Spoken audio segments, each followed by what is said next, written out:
Checking my phone, I noticed there were 13 missed calls, all from my mother-in-law. Not again. Just as this thought crossed my mind, my phone vibrated again. "Hello," I answered, and my mother-in-law shouted loudly. "Brittany, where is this month's $33,000 support money?" "What I'm talking about? The $3,000 for this month hasn't been transferred yet."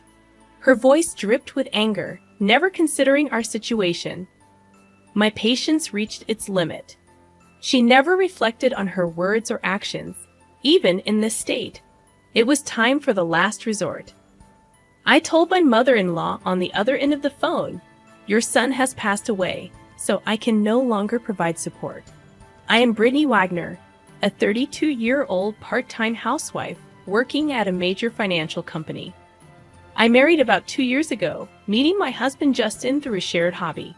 His kindness and wonderful smile captivated me, and after a year of dating, we got engaged. We believed we couldn't find better partners than each other. Everything went smoothly until we faced a problem: my mother-in-law. My father-in-law had passed away years ago, and with no siblings, the only family left was my mother-in-law. Trouble started when we visited her to announce our engagement. As I greeted her, Sandra, my mother-in-law, showed her displeasure. "Are you Justin's fiancé?" "Yes, I am. My name is Brittany Wagner. Nice to meet you." You seem rather plain. I wonder what Justin sees in you." It's curious. I couldn't tell if she was serious or joking. Shocked, I heard such words from the mother of the man I loved. Seeing my distress, Justin looked displeased with his mother. "Wait, Mom, why would you say something like that all of a sudden? Why can you so casually say such awful things about the person I brought? It's different.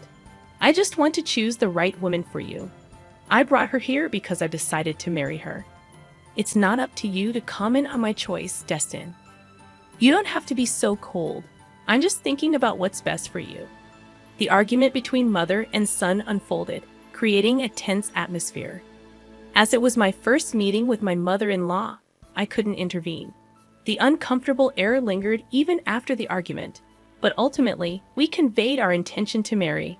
As we left, Sandra spoke to Justin in a somewhat disgruntled tone. "Hey, Justin, you'll keep that promise even after we get married, right?" "Huh? What promise?" "You know about the promise of financial support." "Ah, that. I will continue to do it as always. Please don't bring this up in front of Brittany." The atmosphere between my husband and his mother had been tense for a while, making the air feel heavy. On the way back in the car, I asked Justin about something that had been on my mind. "Hey, Justin, about what you and your mother were discussing when we were leaving." "Ah, yeah. I suppose I should discuss something with you. I heard about financial support, and since my dad passed away, I've been sending money to my mom every month." "How much are you sending?" $2,000 each month." "What? $2,000? I raised my voice unconsciously, shocked by the amount. Justin sighed deeply and began to speak slowly. "Actually, my mom is in debt." "Debt?" "Yeah, she got into debt from gambling in the past. She's been paying it off and living on that, but her legs aren't in good shape anymore.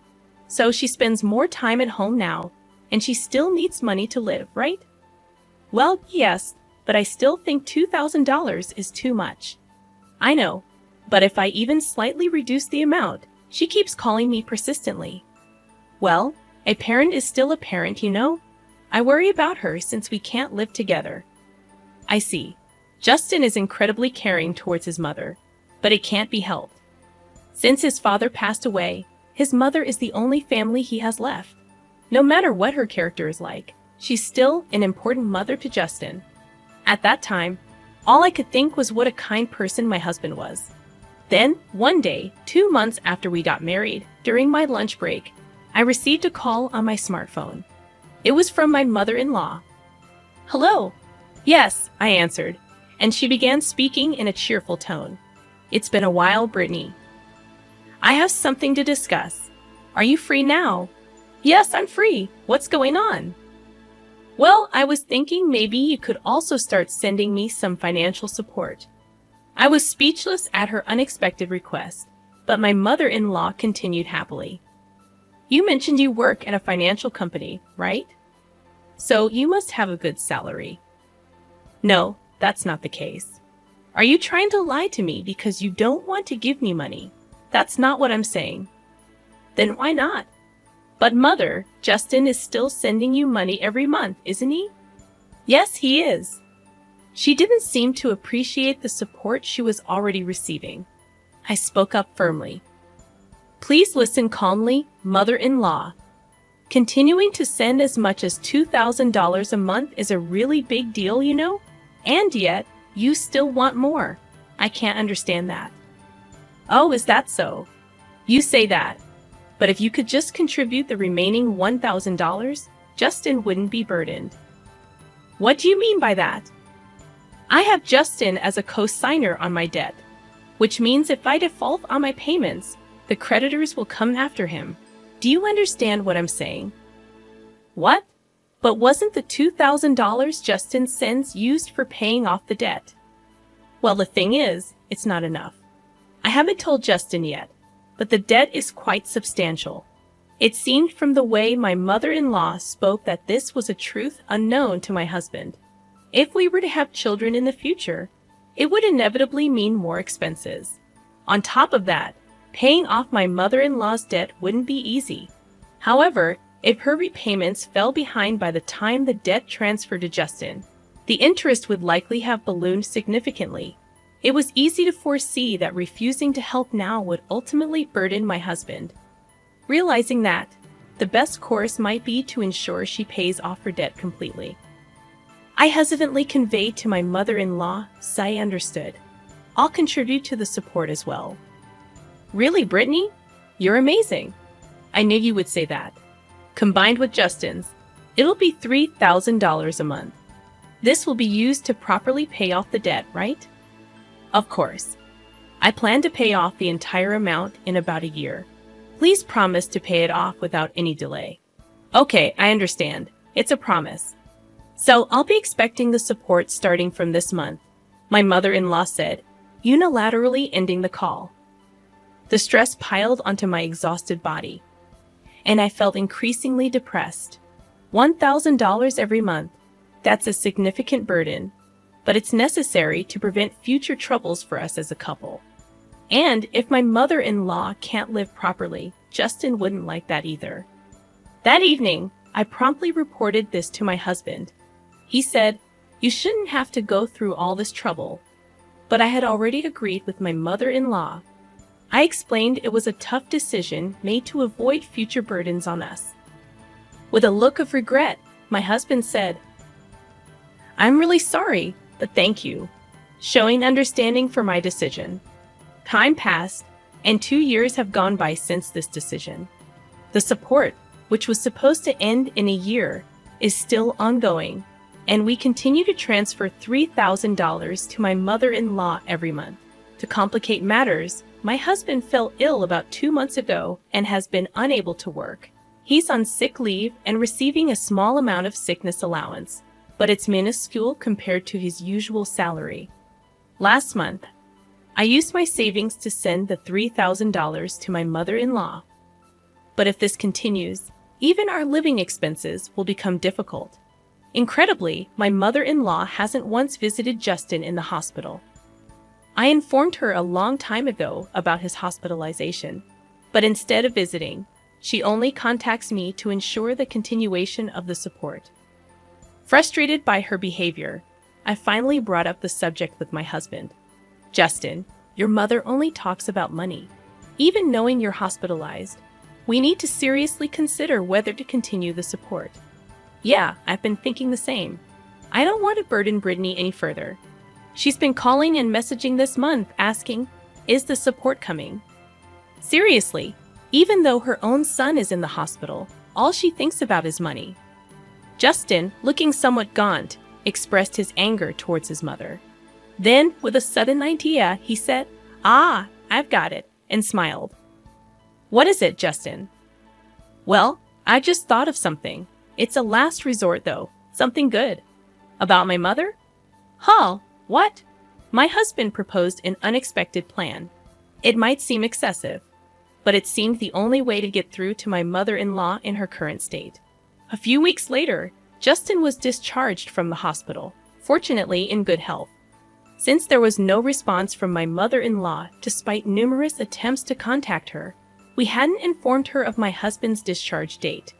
For the past 2 weeks or so, she had been incessantly demanding financial support. There's no need to purposely send money to a mother who doesn't even worry about her son, my husband remarked while having coffee. As we relaxed, a message came to my smartphone. On closer inspection, there were 13 missed calls from my mother-in-law. Not again. As my phone vibrated again, it was another call from my mother-in-law. I deliberately turned on the speaker so that my husband could hear, and my mother-in-law immediately started shouting, "Brittany, where's this month's $3,000 support? What I'm talking about, the $3,000 for this month hasn't been transferred yet. Mother, please calm down. Do you realize right now Justin is? I don't care if he's sick or whatever. You work at a good company. You must have plenty of savings. Hurry up and transfer it to me." My mother-in-law furiously shouted, eventually saying something unbelievable. "Do you get it? You married Justin and became his wife, so when Justin can't pay because he's sick, you should pay me. If you don't, I'll make you the co-signer of the debt." At that moment, something inside me snapped. She always exposed her greed, never considering our situation. My patience with her had reached its limit. Doesn't she reflect on her words or actions even in this situation? If that's the case, I have no choice but to play my last card. I firmly told my mother-in-law over the phone, "Your son has passed away, so I can no longer provide support." My mother-in-law responded with a dumbfounded, "Ha." Justin's proposed last resort was to lie to my mother-in-law that my husband had died and see her reaction. If she showed even a hint of sadness, reflected on her past behavior, and sincerely apologized, then I would consider continuing the support. But if she showed no remorse and still demanded money, I was ready to completely sever ties. I thought even a mother obsessed with money would deeply reflect upon hearing about her son's death. However, the moment she heard it, my mother-in-law started laughing loudly. "Ha ha ha. What's so funny? Because if Justin is dead, that means I'll get a share of the inheritance, right? I've been researching it, you know. I started looking into it as soon as I heard Justin got sick. You're entitled to 2/3 of Justin's estate, and the remaining 1/3 is mine." I was dumbfounded. Normally, if one hears their child is sick, they would first look for treatment or useful information. But she had been researching inheritance division. My anger reached its limit, and I was beyond appalled. My husband seemed to feel the same way, and we exchanged glances before he slowly nodded. It was a sign to continue with the plan. Once again, I spoke firmly to my mother-in-law. "Mother, did you listen to what I said? Your son Justin has passed away." "I've heard you, so what? Aren't you sad your son has died before you?" "Oh, right. I was worried I wouldn't get the monthly support anymore. But well, if I'm getting the inheritance, that's fine. How can you, for now, just make sure you give me 1/3 of the inheritance, okay? If you try to run off with it all by yourself, I'll never forgive you." The call ended abruptly, and the dial tone echoed in my ears. Casually glancing at my husband, I saw his face turn red with anger, his body shaking. "Justin, calm down. Are you okay?" As I casually asked my husband, he looked me straight in the eyes and said, "I decided I should cut ties with such a person. She will surely come here demanding money eventually, so let's wait until then." "Yeah, you're right, Justin. Are you really okay with this, cutting ties with your mother like this?" "Yeah, I am. After hearing what she said on the phone, I have no regrets. Someone who can say such things without batting an eye is not a parent." His eyes were filled with hatred, turning red. I felt the same way. A person who thinks only about money, even over her son's life, is not family. A few days later, as expected, my mother-in-law showed up at our house. I managed the situation for the time being and asked Justin to hide in the next room. Then my mother-in-law approached me with a fierce look and pressed me aggressively. "Brittany, hand over Justin's inheritance right now." "Huh? That topic again? Don't you have anything else to say? Justin's dead, isn't he? What's the point of saying anything now? It's meaningless.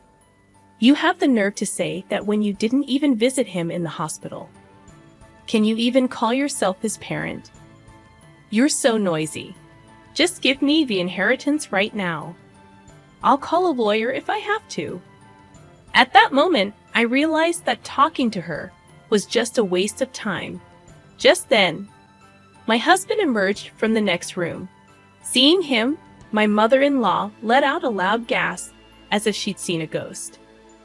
"Justin, why? You're supposed to be dead." "Mom, long time no see. Sorry, but the story about me being dead was a lie." "A lie, you say? Why would you say such a disrespectful thing?" "To expose your true nature and confirm it for myself. I wondered how you would manage the monthly financial support if I, your son, were dead. But unfortunately, you turned out to be the worst kind of person, only thinking about money. This situation made that very clear." That's Justin, calling your own parents the worst kind of person. Quiet.